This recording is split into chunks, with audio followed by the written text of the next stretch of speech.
My name is Natalie. I'm 32 years old, and I live in Portland, Oregon. This past December, I thought Christmas would unfold like it always had for the last 3 decades of my life. The annual gathering at my childhood home in Riverside Heights, the familiar chaos of my extended family, and the traditional dinner where I'd sit quietly while everyone celebrated my younger sister Harmony's latest achievements.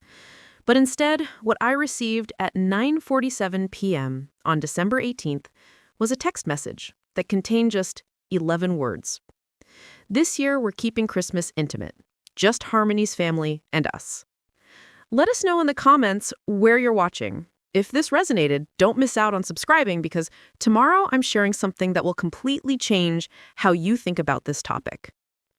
What my parents didn't know was that for the past 4 years, I had been quietly building something extraordinary in the mountains of Montana. A 47-acre ranch estate worth $6.2 million, complete with a luxury lodge that could host 50 people comfortably. A place where I had planned to create the most meaningful Christmas celebration my family had ever experienced. And this year, after being cast aside once again, I decided to open those doors to everyone who had ever felt like an outsider at their own family table. Have you ever received a message that made you feel invisible in your own family? Have you ever sat at holiday gatherings feeling like you were just taking up space while someone else received all the love and attention?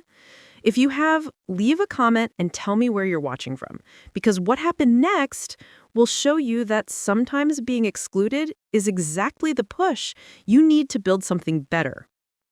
Let me take you back to where this story really begins. I grew up in Riverside Heights, a quiet suburb outside Sacramento, as the older daughter in the Caldwell family. My parents, Patricia and James Caldwell, owned a successful accounting firm that served half the businesses in town. They were respected community members, active in the local church, and known for hosting elaborate holiday parties that the whole neighborhood talked about for weeks. From the outside, we looked like the perfect American family. But inside our pristine colonial house with its manicured lawn and white picket fence, there was an invisible hierarchy that determined whose dreams mattered and whose achievements deserved celebration. My sister Harmony was born when I was 4 years old, and from the moment she took her first breath, she became the sun around which our entire family's universe revolved. Harmony was everything my parents had dreamed of in a daughter. She was naturally athletic, socially confident, and had an effortless charm that made adults light up whenever she entered a room. She was the kind of child who never had to try hard to be noticed or loved. I, on the other hand, was what my mother politely called academically inclined, and what my father less diplomatically referred to as too serious for her own good.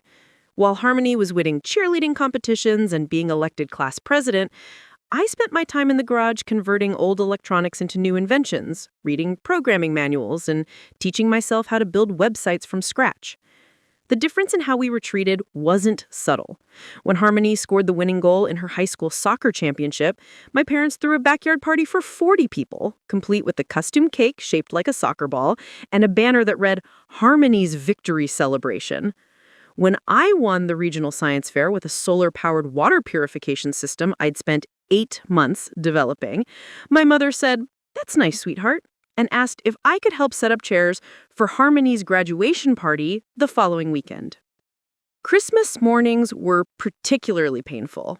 The living room would be filled with carefully wrapped presents, and while Harmony's gifts would be piled high under the tree, my small collection always seemed like an afterthought. When I was 16, I received a basic laptop for Christmas, while Harmony got a brand new car. When I asked my father about the disparity, he said, "Well, Harmony needs a car for all her activities. You prefer staying home with your computers anyway." But the wound that cut deepest happened during my senior year of high school.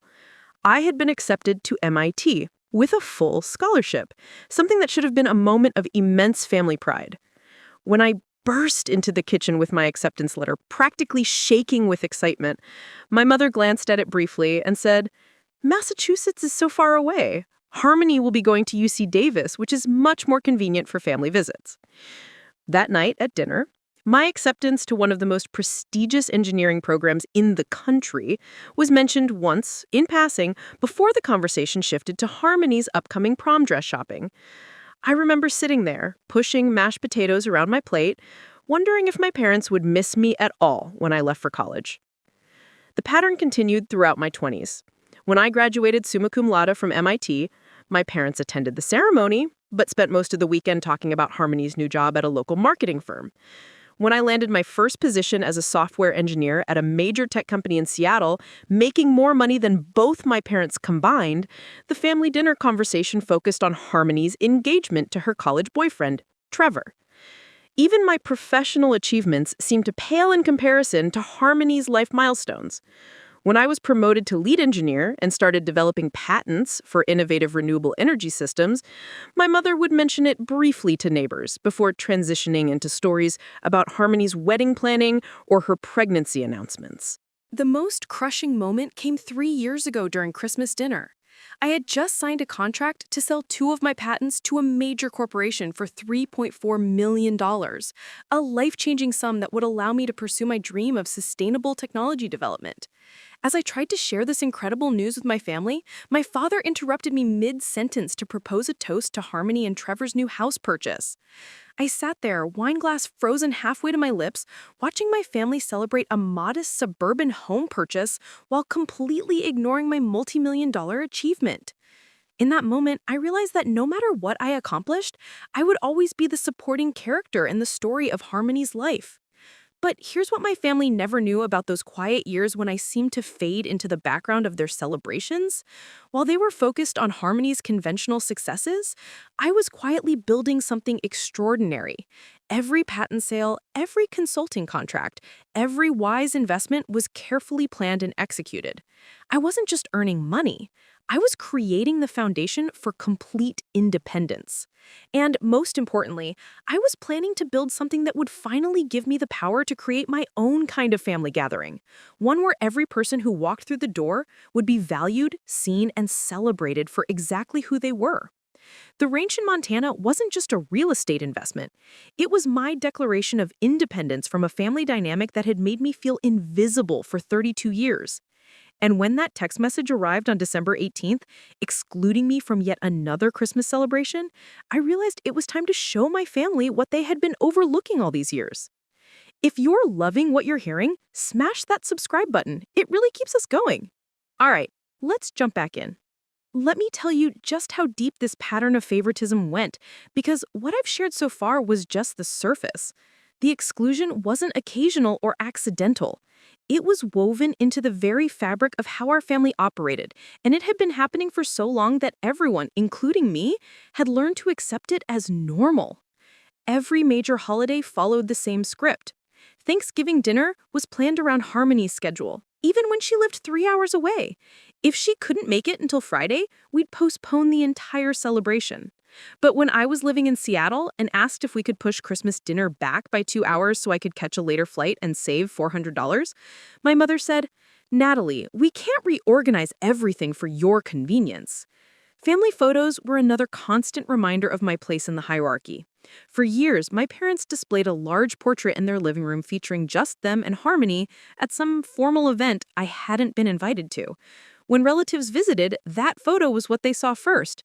There was a smaller picture of me tucked away on a side table, partially hidden behind a lamp. When I mentioned this to my mother, she said, "Oh, that's a lovely photo of you from your college graduation. We just haven't found the right spot for it yet." That was 5 years ago. But the most painful pattern was how my parents talked about us to other people. I learned this the hard way during my cousin Rebecca's wedding 2 years ago. I was standing near the dessert table when I overheard my mother talking to my Aunt Linda about her daughters. Harmony just got promoted to senior marketing coordinator. She's doing so well at the agency, and Trevor just bought her the most beautiful anniversary necklace. They're thinking about trying for their second baby soon. My aunt asked, "And how's Natalie doing?" There was a pause, then my mother said, in a noticeably flatter tone, "Oh, Natalie's fine, still doing her computer work up in Portland. She keeps to herself mostly." That was it. No mention of the fact that I had just launched my own consulting firm, or that I was working with three major corporations on renewable energy projects, or that I had been featured in a national engineering magazine just the month before.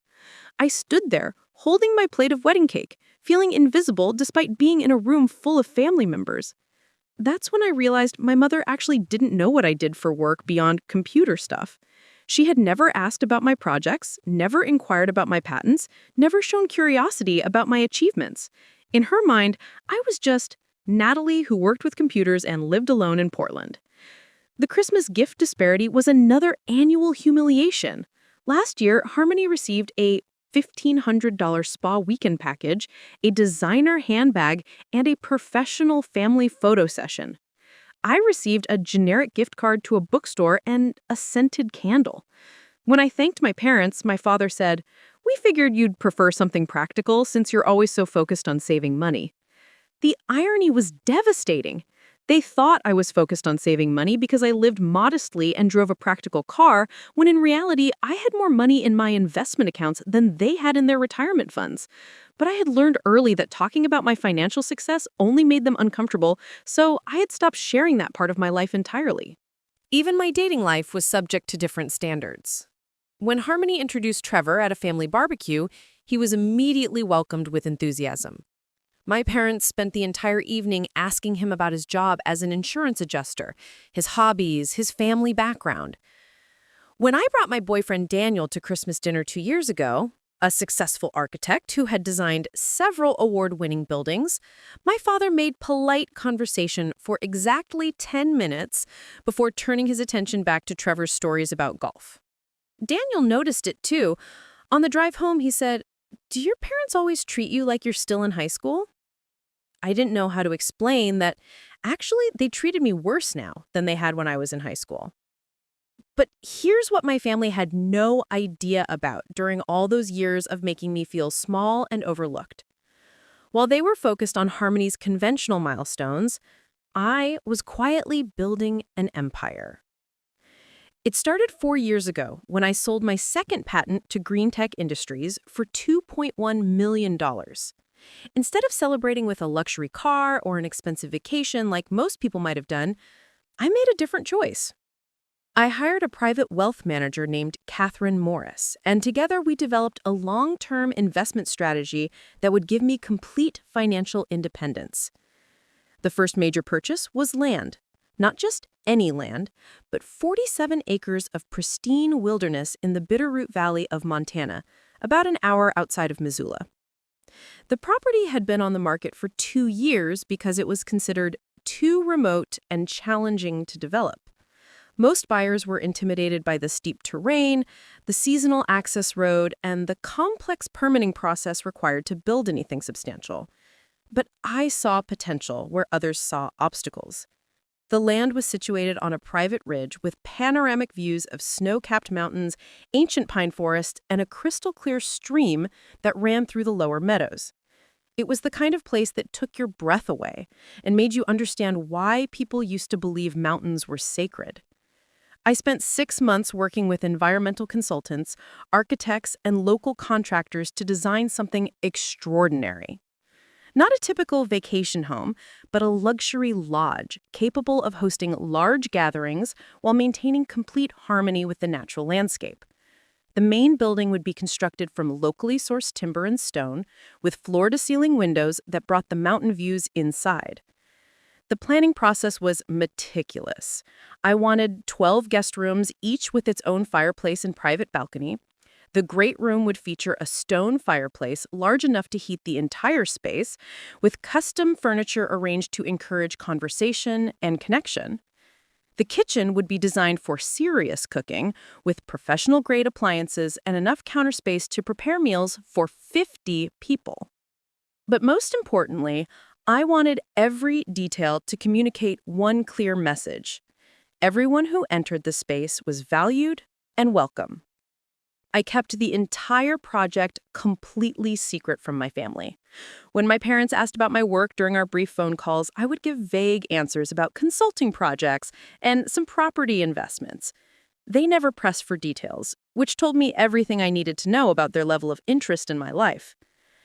The construction took 2.5 years and cost $4.7 million, but the result exceeded even my ambitious illusion. The lodge felt like something from a luxury magazine, but with a warmth and authenticity that no amount of money could fake. Every room was designed to make guests feel special, from the heated bathroom floors to the custom-built reading nooks by the windows. I also invested in the surrounding property. I had a private lake created in the lower meadow, stocked with trout and surrounded by walking trails. There was an outdoor fire pit area with seating for 30 people, a hot tub that operated year-round, and even a small stable for the 2 horses I had purchased from a local rancher. By this past summer, Whispering Pines Ranch, as I had named it, was complete and ready for its first major gathering. I had been planning to invite my entire extended family for Christmas, to finally share this incredible place I had built, and to create the kind of holiday celebration where everyone felt included and cherished. I had already hired a local catering company, arranged for fresh Christmas trees to be delivered, and even purchased personalized gifts for each family member. I was going to surprise them with an invitation to spend Christmas week at the ranch, complete with skiing, horseback riding, and the kind of memories that last a lifetime. But then that text message arrived on December 18th, and everything changed. I stared at that text message for a full 5 minutes, reading those 11 words over and over again. This year, we're keeping Christmas intimate. Just Harmony's family and us.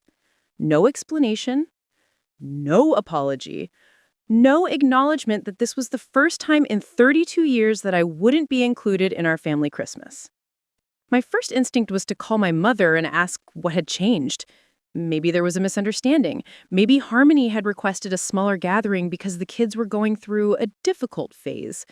Maybe my parents were dealing with some health issue they hadn't mentioned and didn't want to burden everyone with hosting duties. But as I sat in my Portland apartment, looking out at the December rain streaming down my windows, a different realization settled over me.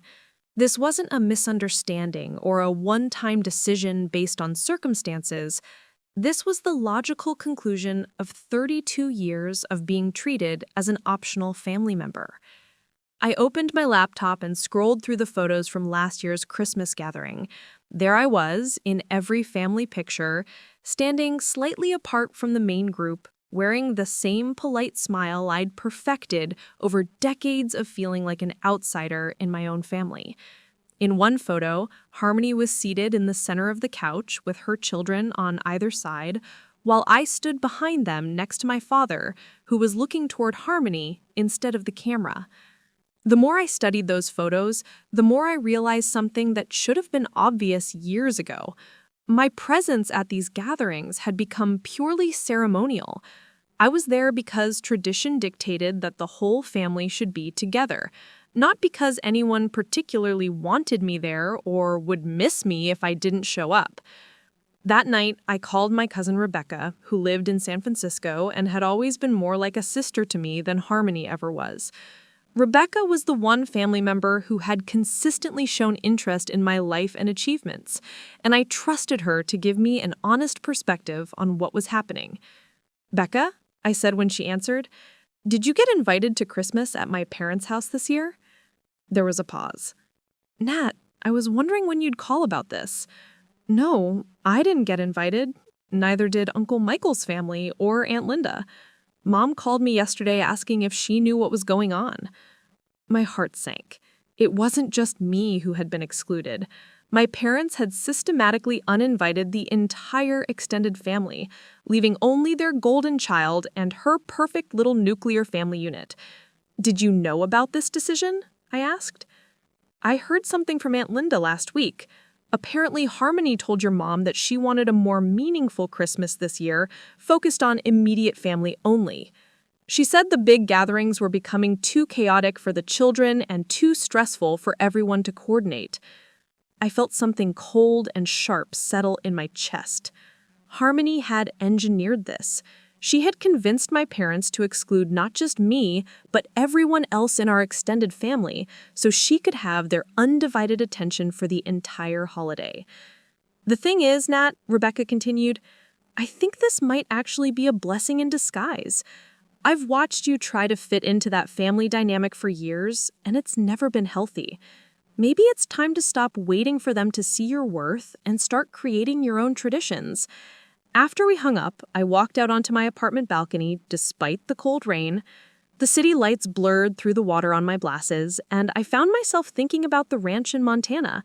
For 2.5 years, I had been building something extraordinary with the intention of sharing it with people who had never shown genuine interest in my life or accomplishments.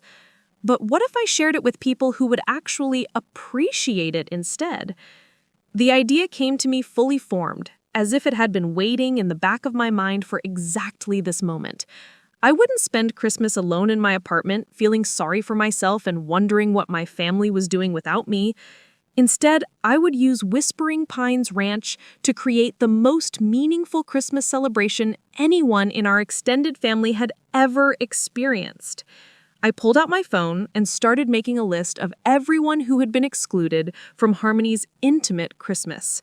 Rebecca and her husband, Marcus, in San Francisco, Uncle Michael, Aunt Linda, and their 3 adult children in Sacramento, my grandmother Dorothy, who was 91 and living in a senior community in Stockton, my cousin Jeremy, who had just gotten out of the Navy and was spending his first Christmas back in civilian life, even family friends like the Washingtons, who had been coming to our Christmas gatherings for over 15 years until this year's sudden family-only policy. By the time I finished the list, I had identified 23 people who had been displaced by Harmony's desire for a more exclusive celebration. 23 people who probably felt as confused and hurt as I did about being suddenly deemed unworthy of inclusion. I spent the next 3 hours crafting individual text messages to each person on my list. I didn't want to sound bitter or make this about my conflict with my parents and Harmony. Instead, I focused on invitation and possibility. To Rebecca, I wrote, "Hey cousin, I know Christmas plans got complicated this year, but I have a surprise I've been saving for the right moment. How would you and Marcus feel about spending Christmas week at my ranch in Montana? I'm talking about a full luxury resort experience with incredible mountain views, gourmet meals, and enough space for everyone to spread out and relax. Let me know if you're interested, and I'll send details." To Uncle Michael and Aunt Linda, I sent, "Hi, Uncle M and Aunt L. I heard this year's Christmas got scaled back, so I wanted to extend an invitation to something special. I've been working on a project in Montana that I think you'd love to see. It's a mountain ranch with accommodations for the whole family, and I'd love to host everyone for a Christmas celebration that focuses on what the holidays are really about, spending time with people who matter. Would you be interested in joining us?" The responses started coming in within minutes. Rebecca called me immediately, practically shouting with excitement. "Natalie, are you serious? You have a ranch? Since when? Yes, absolutely yes, we'll come." Uncle Michael texted back, "This sounds incredible, honey. Linda and I were just saying how disappointed we were about Christmas being canceled this year. What dates were you thinking?" One by one, every single person I contacted responded with enthusiasm and gratitude. But the response that meant the most came from my grandmother, Dorothy. She called me personally, her voice shaky but determined. "Natalie, sweetheart," she said, "I've been sitting in this retirement home feeling forgotten and useless since I got that message about Christmas being family only. I couldn't understand how a 91-year-old woman could suddenly not be considered family anymore. But your invitation reminded me that family isn't just about blood relations. It's about people who choose to show up for each other." By the end of the evening, I had 18 confirmed guests for Christmas week at Whispering Pines Ranch. I immediately called Catherine Morris, my catering contact in Montana, and arranged for a full holiday feast that would make anything my mother had ever prepared look like a practice run. But I didn't stop there. I wanted this to be more than just a substitute Christmas gathering. I wanted it to be a demonstration of what holiday celebrations could look like when they were built around inclusion rather than exclusion, around appreciation rather than obligation. I hired a local musician to play acoustic guitar by the fireplace each evening. I arranged for a horse-drawn sleigh to take guests on tours of the property. I contacted a nearby Christmas tree farm and ordered a 12-foot Fraser fir to be delivered and professionally decorated in the great room. Most importantly, I spent hours selecting personalized gifts for each guest, not generic presents, but items that showed I had been paying attention to their interests and accomplishments throughout the year. A first edition book on aviation history for Jeremy, who had been a naval aviator, professional art supplies for Rebecca, who had recently started painting again, a vintage compass for Uncle Michael, who collected antique navigation instruments. For my grandmother, I commissioned a local woodworker to create a custom rocking chair from timber harvested on the ranch property with her initials carved into the headrest. As I finalized the arrangements, I realized something profound was happening. For the first time in my adult life, I wasn't trying to earn my place at someone else's table. I was building my own table and choosing exactly who deserved to sit at it.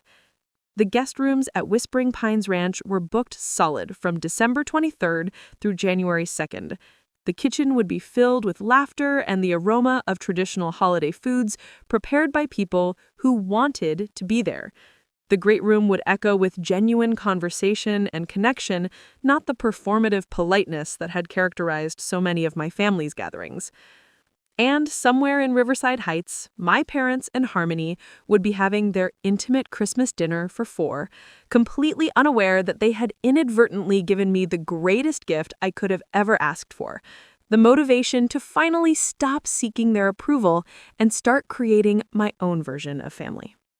December 23rd arrived with a fresh snowfall that transformed Whispering Pines Ranch into something straight out of a holiday movie. I had driven up from Portland 2 days early to oversee the final preparations, and as I stood on the wraparound porch watching the snow dust the pine trees, I felt a calm excitement I had never experienced before any family gathering. The first guests to arrive were Rebecca and Marcus, who drove up from San Francisco in their SUV loaded with presents and wine. When Rebecca stepped out of the car and saw the ranch for the first time, she actually gasped. "Natalie Catherine Caldwell, you have been holding us out in a major way. This place is absolutely stunning." I gave them the full tour, watching their faces as we moved through each room. The great room with its stone fireplace and panoramic mountain views, the gourmet kitchen with its professional-grade appliances and massive island, the library with floor-to-ceiling bookshelves and leather reading chairs positioned to catch the afternoon light. Each of the 12 guest bedrooms with their private fireplaces and handcrafted furniture. Marcus, who worked in real estate development, kept shaking his head in amazement. "Nat, this isn't just a ranch house. This is a luxury resort. How long have you been working on this project?" "About 4 years," I said, trying to keep my voice casual. I wanted to create a place where a family could really connect without all the usual stress and distractions. What I didn't say was that for 4 years, I had been imagining my parents and Harmony walking through these same rooms, finally understanding that their quiet, serious daughter had built something extraordinary. But now, watching Rebecca and Marcus appreciate every detail with genuine enthusiasm, I realized their approval had never been necessary for this place to be meaningful. Uncle Michael and Aunt Linda arrived next, followed by their 3 adult children and their partners. Then came Jeremy, still adjusting to civilian life but looking more relaxed than I had seen him in years. The Washington family arrived in the early evening, and Mr. Washington actually teared up when he saw the 12-foot Christmas tree in the great room. "Natalie," he said, "when we got uninvited from Christmas this year, Dorothy and I thought maybe we were getting too old for family celebrations. But this is what Christmas is supposed to feel like." But the arrival that meant the most to me was my grandmother Dorothy. I had arranged for a car service to drive her from Stockton, and when she stepped carefully out of the vehicle with her walker, she looked around at the snow-covered mountains and said, "Well, I'll be damned. My granddaughter built herself a piece of heaven." That first evening set the tone for everything that followed. Instead of the usual chaos and tension that characterized my family's gatherings, there was a sense of genuine appreciation and wonder. People weren't performing for each other or competing for attention. They were simply enjoying being together in a place that had been designed for connection and comfort. The musician I had hired, a local singer named Jake Warrison, played acoustic versions of classic Christmas songs by the fireplace while people sipped hot chocolate and shared stories. Jeremy talked about his Navy experiences without anyone interrupting or trying to redirect the conversation. Rebecca showed off her latest paintings, which she had brought to display in the library. Uncle Michael and the other men gathered around the pool table I had installed in the game room, their laughter echoing through the lodge. But the moment that really showed me how different this gathering was from my family's usual dynamics happened during dinner that first night. I had hired a chef named Maria Santos, who had prepared a feast of prime rib, roasted vegetables, and all the traditional sides. As we sat around the dining table that could accommodate 20 people comfortably, Uncle Michael stood up to make a toast. "I want to thank our host," he said, raising his wine glass toward me. "Natalie, you've created something magical here. But more than that, you've reminded us what it means to be a family that actually takes care of each other." The whole table erupted in applause, and I felt tears sting my eyes. In 32 years of family gatherings, no one had ever toasted me or publicly acknowledged something I had accomplished. The feeling was overwhelming and healing in a way I hadn't expected. Christmas morning at Whispering Pines was everything I had dreamed holiday celebrations could be. We gathered in the great room around the massive tree to exchange gifts, and for the first time in my adult life, I wasn't sitting on the periphery watching other people be celebrated. I was part of the center of attention, not because I had demanded it, but because I had created a space where everyone could be celebrated equally. My grandmother Dorothy was moved to tears when she saw the custom rocking chair I had commissioned for her. Jeremy loved the aviation history book I had selected. Rebecca immediately started planning which walls in her house would display the professional art supplies I had given her. But the real magic happened when people started sharing stories about previous Christmas celebrations and how isolated they had often felt within our extended family's dynamics. It turned out I wasn't the only one who had felt like an outsider at my Terrence gatherings. I always felt like Patricia barely tolerated having us there, like we were disrupting some perfect family portrait she had in her mind, Aunt Lunda admitted. And Uncle Michael nodded. And every conversation somehow became about Harmony's latest achievement or cute thing one of her kids had done. Don't get me wrong, I love my niece, but it was like the rest of us were just the audience for her life story. As the day progressed, I began receiving text messages from various family members who weren't at the ranch. Word was getting out about our Christmas celebration, and people were curious about what was happening in Montana. The first call came from my Aunt Susan, who lived in Phoenix and hadn't been invited to either Christmas gathering. She had heard about the ranch from Uncle Michael and wanted to know if the invitation could be extended to next year. Then came a call from my cousin Daniel in Texas, followed by messages from family friends in Sacramento who had seen photos that Rebecca had posted on social media. But the call that changed everything happened at 3:47 p.m. on Christmas Day, just as we were preparing for our afternoon sleigh ride around the property. My phone rang, and my mother's name appeared on the screen. I almost didn't answer it.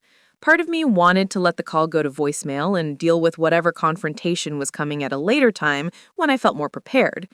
But something told me this was the moment I had been building toward for 4 years, and I needed to face it directly. I took a deep breath and looked out at my guests, who were bundling up in winter coats and scarves, preparing to climb into the horse-drawn sleigh for our tour of the property. I'm hosting Christmas for the family members who were excluded from your intimate gathering. Uncle Michael, Aunt Linda, Rebecca, Grandmother Dorothy, the Washingtons, and several others who apparently didn't make the cut for Harmony's version of meaningful Christmas. There was silence on the other end of the line. Then, "Natalie, that's not... We didn't exclude anyone. We just wanted to keep things simple this year. Mom, I said, surprised by how calm my voice sounded. You uninvited 23 people from Christmas so that Harmony could have your undivided attention.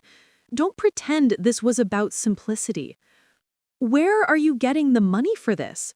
She asked, and I could hear the confusion and something that might have been fear in her voice. Natalie, you can't afford to host this many people at some resort. You're going to put yourself in debt. I almost laughed. After 4 years of patent sales, strategic investments, and building a multi-million-dollar property, my mother was worried about me going into debt to pay for Christmas dinner. I'm not at a resort, Mom. I'm at my ranch. I own this property. I built it. The silence that followed was longer this time. When she spoke again, her voice was smaller. You own a ranch? Since when? How? I've been working on this project for 4 years. I thought you might be interested in seeing it, which is why I was planning to invite everyone here for Christmas before I got your text about keeping things intimate. I could hear voices in the background, my father asking what was wrong, Harmony saying something I couldn't make out. Then my mother came back on the line. Well, we're having a lovely Christmas here too. Harmony made the most beautiful centerpiece, and the children are having such a nice, quiet day. But I could hear it in her voice, the realization that while they were having their small, exclusive celebration, the rest of the family was experiencing something far more spectacular, something their excluded daughter had created without them. I'm glad you're having a nice day, Mom, I said. I should get back to my guests. We're about to take the sleigh ride around the property. Natalie, wait, she said quickly. Maybe next year we could do something together. Combine the celebrations. I looked out at my guests who were laughing and taking photos by the sleigh and felt a profound sense of peace. Maybe, I said, but it would have to be here, at my table, with my rules. Everyone gets invited, or no one does. When I hung up, I realized that for the first time in my life, I had spoken to my mother as an equal rather than as a child seeking approval. The power dynamic had completely shifted, and we both knew it. That evening, as we gathered around the fireplace for Jake's final performance, I received a group text from my parents and Harmony asking if they could stop by the ranch sometime during the Christmas week. They had apparently looked up the property online and discovered that their quiet, serious daughter owned what one real estate website described as one of the most stunning luxury properties in the Montana Rockies. I showed the text to Rebecca, who grinned and said, "Well, well, well. Looks like someone just realized they might have miscalculated who the successful one in the family really is." I didn't respond to their text that night. I was too busy enjoying the sound of my real family, the people who had chosen to show up, singing Christmas carols around the fire I had built for them. 3 days after Christmas, I finally responded to my parents' request to visit the ranch. I sent a single text. You're welcome to come for New Year's Eve dinner, 6 p.m. Please let me know if you'll be joining us so I can plan accordingly. The response came within an hour.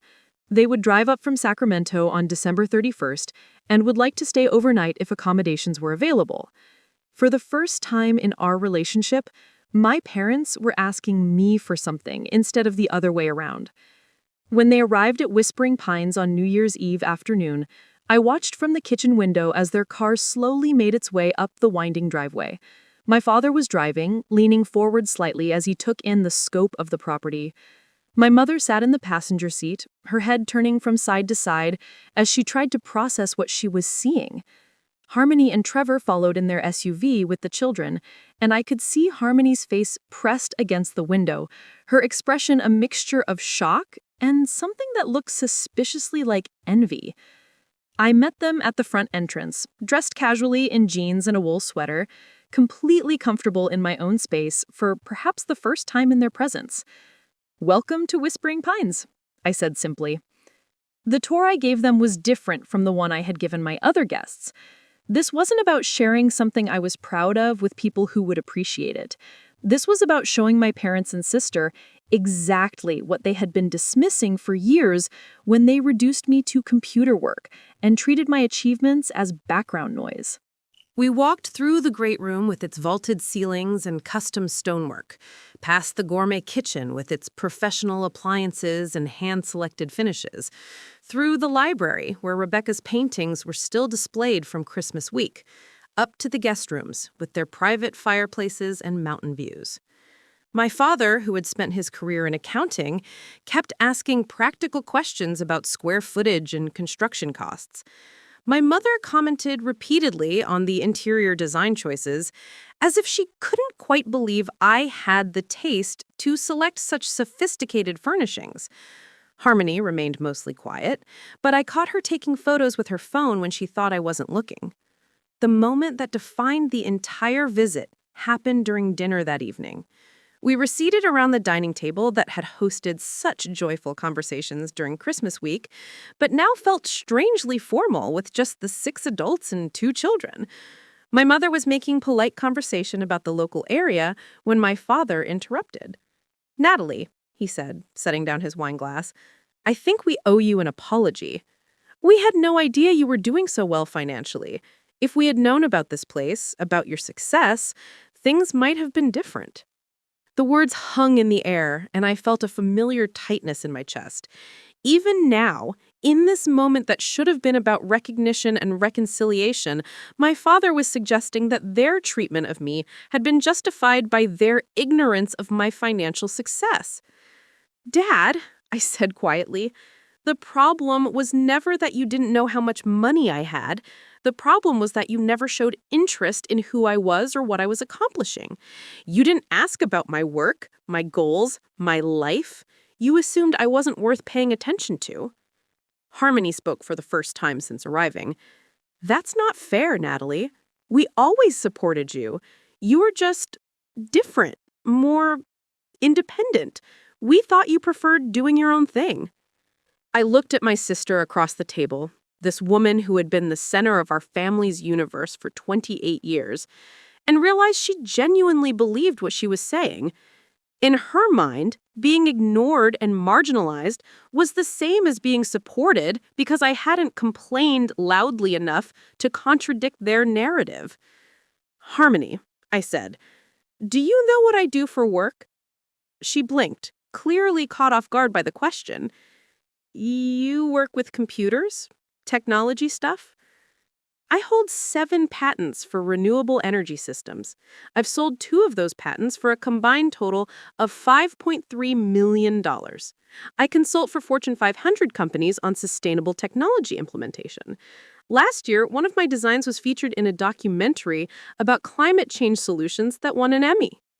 The silence that followed was complete. My mother put down her fork. My father stared at me as if I were speaking a foreign language. Harmony's face went through a series of expressions before settling on something that looked like disbelief. "Why didn't you ever tell us any of this?" my mother asked finally. "I tried," I said. "For years I tried, but every time I started to share something about my work, the conversation would shift to Harmony's latest accomplishment or cute story about the kids. I learned to stop trying because it was clear you weren't interested." My father cleared his throat uncomfortably. "Well, we're interested now. Maybe we could do better going forward." I looked around the table at my family, these people who had shaped my childhood and whose approval I had sought for so many years, and I realized something profound. I didn't need them to do better going forward. I had already built a life that fulfilled me, surrounded myself with people who appreciated me, and created traditions that brought me joy. "I appreciate that," I said. "But things are different now. I'm not the same person who used to sit quietly hoping someone would notice my achievements. I've built something here that works for me, and I'm not interested in going backward." After my parents and Harmony left the next morning, I sat alone in the great room with my coffee, watching the sunrise paint the mountains in shades of gold and pink. The silence felt different from the loneliness I had experienced in my Portland apartment just 2 weeks ago. This was the silence of contentment, of a person who had finally stopped seeking validation from people who were incapable of providing it. Over the following months, my relationship with my family evolved into something healthier, but more distant. My parents would call occasionally, making awkward attempts to show interest in my work. Harmony sent thank you cards for birthday gifts and included updates about her children's activities. But the dynamic had fundamentally shifted. I was no longer their forgotten daughter trying to earn a place at their table. I was an independent adult with my own table, and they were welcome to join me only if they could treat me with the same respect they showed each other. The ranch became the center of my new family traditions. Rebecca and Marcus bought a vacation home nearby and became regular visitors. Uncle Michael and Aunt Linda started planning their retirement around spending summers in Montana. My grandmother Dorothy moved to a senior living facility in Missoula so she could be closer to the ranch, and I hired a caretaker to bring her for visits whenever she felt up to it. Most importantly, I learned to recognize my own worth without needing external validation. The little girl who had sat in the garage building electronic devices while her sister received applause for every accomplishment had grown into a woman who could create her own applause, her own recognition, her own sense of belonging. If you're watching this story and you recognize yourself in it, I want you to understand something crucial. Your worth is not determined by other people's ability to see it. Your achievements don't become less meaningful because the people you love most fail to celebrate them. Your need for connection and belonging is valid, but you don't have to accept scraps of attention from people who should be giving you full recognition. Sometimes the most loving thing you can do for yourself is to stop trying to fit into spaces that were never designed to accommodate you. Sometimes you have to build your own table, set your own standards, and invite only the people who genuinely want to celebrate your success. I spent 32 years trying to earn my place in a family that had already decided I was less important than my sister. It took being completely excluded from Christmas for me to realize I didn't need their approval to be worthy of love and celebration. The ranch isn't just a piece of property I bought with patent money. It's a physical representation of what becomes possible when you stop seeking permission to be successful and start building the life you actually want. Every room was designed by someone who refused to accept being treated as an afterthought. Every detail reflects the taste and values of a person who finally understood her own worth. Today, Whispering Pines host family gatherings throughout the year, but they're gatherings of people who choose to be there, who celebrate each other's achievements genuinely, and who understand that love isn't a finite resource that has to be rationed among family members. We've created traditions based on inclusion rather than exclusion, on appreciation rather than competition. My parents still don't fully understand what happened or why their Christmas exclusion led to such a dramatic shift in our family dynamics, but they're learning to navigate a relationship where I set the boundaries and they follow my lead. It's not the relationship I wished for as a child, but it's the relationship I can accept as an adult who knows her own value. If someone in your family has been making you feel invisible, unimportant, or unworthy of their attention, please understand that their inability to see your worth says nothing about your actual value. You don't have to keep shrinking yourself to fit into spaces that are too small for your dreams and achievements. Build your own table. Create your own traditions. Surround yourself with people who light up when you succeed, rather than people who treat your accomplishments as interruptions to more important conversations. And remember that sometimes the best gift your family can give you is excluding you from their plans, because that's when you discover you're strong enough to build something better on your own. What's your story? Have you ever felt invisible in your own family? Have you built your own version of success that the people closest to you failed to recognize?